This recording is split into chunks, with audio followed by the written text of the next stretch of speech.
Барлықтарыңызға сәлем достар. Сіздермен бүгін мен айсберинг слаймын жасайтын боламын. Яғни оны сіздер айсберинг слаймын қандай слайм және не слайм екенін білмесеңіздер, Инстаграмда бұлар популярный, яғни танымал болды. Соны мен бүгін сіздермен бірге жасап тексеріп көргім келіп тұр.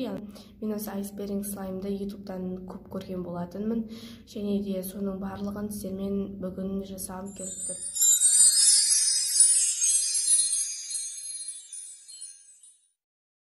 Бұл айсберинг слаймды жасау үшін маған не керек? Маған флаффи слайм керек. Менің арнамда бұл флаффи слаймның рецептісі бар. Және де пена для бритья керек болады. Міндетті түрде пена для бритья керек болады.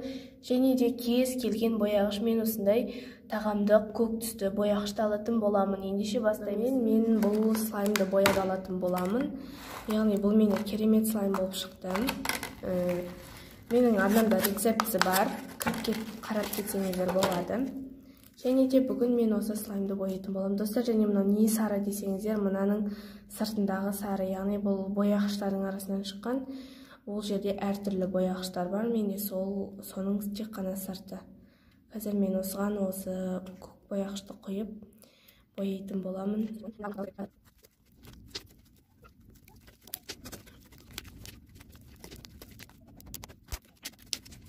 Менде осындай слайм шықты. Бұл видеода кішкене қанықтау болып тұр, бірақ шын өмірде бұл ашық.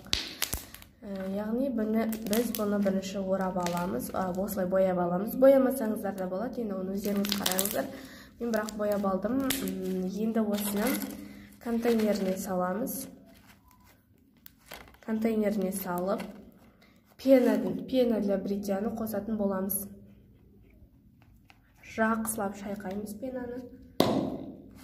Кейін үстіне осы пена для бритьяны қосамыз.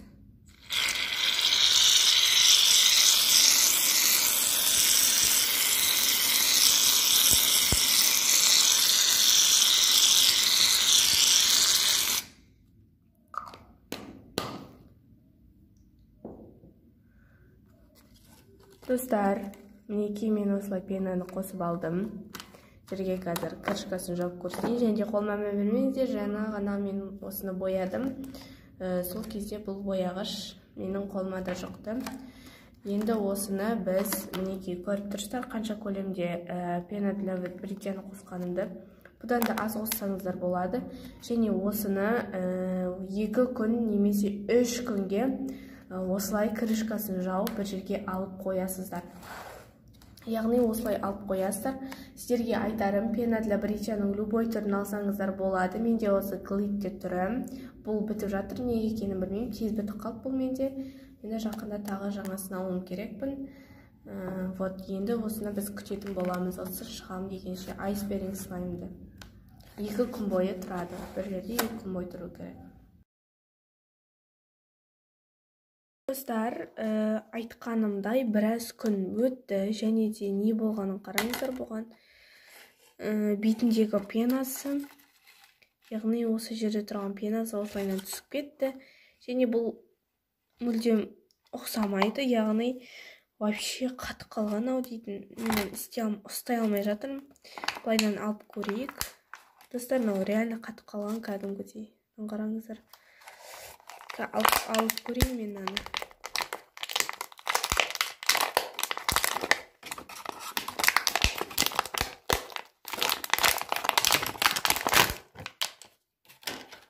Достар, мынадан алғанда осындай зат шықты. Асты өте күшті слайм. Астындағы слаймы күшті, оны алу керек. Ал бұлай айтқанда беті плотностынан қатып қалған. Бұл жұмсарту мүмкін емес шығар деп ойлап отырмын. Мен дейтін қараңыздар. Пена для бритья қалай қатып қалған. Негізі бұл дауыс беру керек. Әртүрлі Инстаграмнан көретін шығарсыздар. Бірақ бұл менде өкінішке орай шыққан жоқ. Яғни бұл жұмыс жасамай қалды. Наоборот, орнынан адай бір тас құсаған бір нәрсе шықты менде. Ал сіздер комментария жазып кетіңіздер, что сіздерден осындай айсберинг слайм жасағанда шықты ма, және оны қалай жасау керек.